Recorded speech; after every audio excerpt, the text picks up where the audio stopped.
I'm Daniel. I'm 38. And up until recently, I honestly thought my marriage was solid, maybe even comfortably predictable in the best, most reassuring way. The kind of relationship where routine doesn't signal decay, but rhythm, familiarity, trust. I was far from flawless, but I was steady. I worked hard. I showed up emotionally. I handled what needed to be handled without making it anyone else's burden. And more than anything, I trusted my wife. Trusted her with a faith so unquestioning, I didn't even realize how much I'd given her. Claire is 34, sharp, social, magnetic in a way that naturally pulls people in. For years, she felt like the center of our life together. Warm, bright, grounding.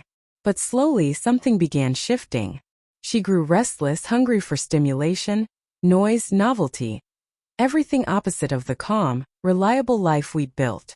I could feel her drifting, but every time I tried to put it into words, they dissolved before I could speak them. The night things truly began to come apart started with a casual comment over breakfast. "Some of the girls might go out Friday," she said offhandedly. "I'm thinking about joining." I swallowed the knot in my chest and nodded. It felt easier to pretend it didn't sting than face what scared me most, that she was slipping away. When Friday arrived, she dressed like she was preparing for a performance, not a night out with friends.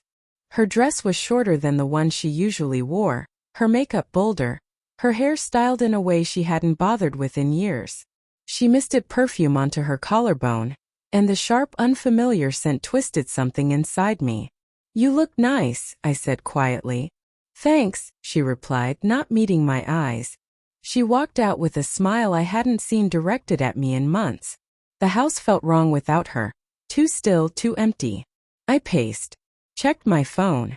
Checked it again, knowing she almost never texted when she went out. Midnight passed. 1, 2. Finally, a message lit up my screen. "Don't wake up."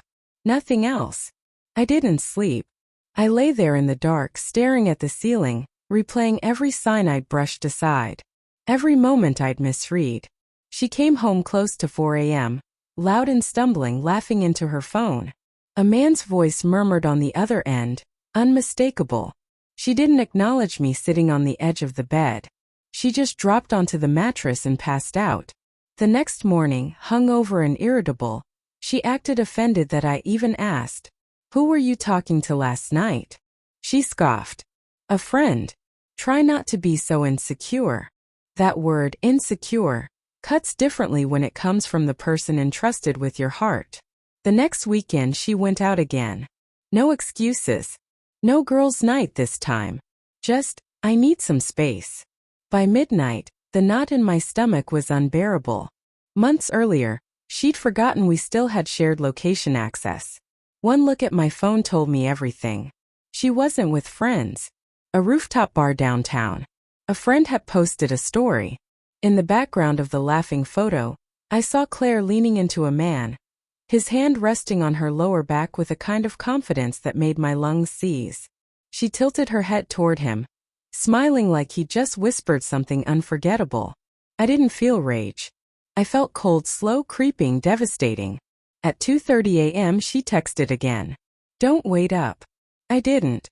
Instead, I drove to the bar and parked far enough away not to be seen. A few minutes later, she stepped out with him. His arm wrapped around her waist like it belonged there. They hugged, lingering, intimate, and the sight emptied the air from my chest. She took an Uber home alone, but that didn't undo what I'd seen. By the time she reached the house, I had already locked the door. She tapped lightly at first, then harder. "Dan, babe, open the door." I stayed quiet. "It's cold out here," she said, frustration rising. Still I didn't answer. Minutes passed before her tone changed. Frustration melting into confusion, then fear, and finally something unfamiliar. She called me. When I picked up, her voice didn't sound like the Claire I knew. It wasn't the confident woman I'd loved for years, nor the distant version she'd recently become. It was someone afraid. "Daniel, please open the door. Something happened. I need to talk to you." Hearing her like that cracked something inside me. I stared at the door, hand hovering over the lock, my heartbeat heavy with warning and truth. And for the first time in our marriage, I realized I had no idea what I'd find on the other side. My chest ached, not with anger but with clarity, with a truth I should have faced long ago. I had poured myself into this marriage, time, patience, loyalty, and now the next step was mine to decide. "Claire," I said, steady but firm, "talk to me. What's going on?" She hesitated, inhaled sharply, and then everything poured out. The late nights, the flirting, the drinks that blurred into something more. She talked about feeling trapped, bored, craving excitement. Her voice shook, and her explanations sat heavy between us. I listened, really listened. Every word cut, but I didn't raise my voice. I didn't snap. I didn't crumble. I let her speak the truth of the wound she'd created. When she finally ran out of excuses, silence filled the space between us, thick, suffocating. Then I answered, calm and exact. "I locked the door for a reason," I said. "I needed to know if you even understood boundaries anymore. If you realized how far you'd crossed the line, and how many times you expected me to act like it didn't matter." Her breath hitched. "I didn't think." "I know you didn't think," I said. "But thinking isn't enough now. You got your excitement.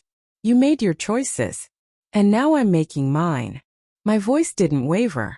I can't stay in a marriage where trust is optional, and respect only shows up when you're scared I might walk away. She dissolved into apologies, pleading, promising. But I held steady. "You need to understand this," I said. "I loved you completely. I built our life with intention. But love without respect is just emptiness. And I won't live hollow in my own home." Her sobs turned frantic, but I didn't reach out to soothe her. I didn't soften. This wasn't revenge. It was clarity. It was the realization that boundaries matter only if you uphold them, especially when it hurts. She begged again, swearing she'd change, that this was the first and last time. But words without action are just noise, and I finally recognized how long I'd been drowning in that noise. Shrinking myself, enduring disrespect, pretending things were fine, hoping love could resurrect something she had already shattered. I ended the call before she could pull me back into the cycle, and I left the door locked. No comfort, no reassurance, only quiet. A quiet that didn't feel like loneliness, it felt like breathing. In the days that followed, the house felt colder but cleaner. Our conversations were brief, controlled, deliberate. She sensed immediately that something fundamental had shifted. I wasn't clinging anymore. I wasn't begging for scraps of attention. I wasn't molding myself around her moods. I stood firm, and she could either rise to meet me or watch me walk away. And honestly, leaving became the lighter choice. Not because I stopped caring, but because I was done pouring my heart into a place where respect evaporated the minute it became inconvenient. Loving someone who mishandles your loyalty is the quickest way to break yourself. And I refused to break any further. Weeks later, when she used a neighbor's phone to ask if she could come inside, I said yes, not because I wanted to reconcile, but because I already knew where we stood. I opened the door, but this time on my terms. We talked, really talked. No denial. No spin. No games.